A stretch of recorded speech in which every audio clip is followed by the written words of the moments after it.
ভুল water heater ব্যবহার করছেন না তো, যার দরুন আপনার দুধ বা কফির স্বাদ নষ্ট হচ্ছে? আসসালামু আলাইকুম। বর্তমান সময়ে একটি ওয়াটার হিটার কিন্তু আর বিলাসিতা নয়, এটা আমাদের প্রয়োজন। রোজকার জীবনে আমরা চা, কফি বা ইনস্ট্যান্ট খাবার এই সকল ক্ষেত্রেই কিন্তু আমরা একটি ওয়াটার হিটার ব্যবহার করে থাকি। কিন্তু আপনি কি জানেন কোন ওয়াটার হিটারটি আমাদের জন্য সেফ? মার্কেটে কিন্তু এমন অনেক ওয়াটার হিটার রয়েছে যা পানিকে অতিরিক্ত গরম করে ফেলে, যার দরুন কি হয়? কফির স্বাদ নষ্ট হয়, দুধ পড়ে যায়, বিদ্যুৎ অপচয় আর ঝুঁকি সেটা তো থাকেই।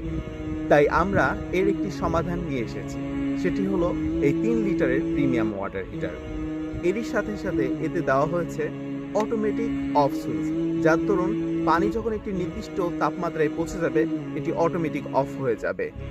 আর এটি 1500 ওয়াটের হওয়ার দরুন আপনার সময় খুব বাঁচাবে। এটি খুব দ্রুত পানিকে গরম করবে এবং একটি নির্দিষ্ট তাপমাত্রা পর্যন্তই গরম করবে, তার থেকে বেশিও না, তার থেকে কমও না। আর 1500 ওয়াটের বিদ্যুৎ পরিবহনের জন্য দেওয়া হয়েছে ফুল কপারের তার। আর এখানে 3 পিন দেওয়ার দরুন বিদ্যুতের যে শর্ট সার্কিট হবে এর সম্ভাবনা নেই বললেই চলে। এই ওয়াটার হিটারটা যদি আপনি কিনেন তাহলে সুনিশ্চিতভাবে দীর্ঘ সময় পর্যন্ত আপনি এটাকে ব্যবহার করতে পারবেন। তো এখনই অর্ডার করে ফেলুন, নক করুন আমাদের ইনবক্সে। ধন্যবাদ সবাইকে।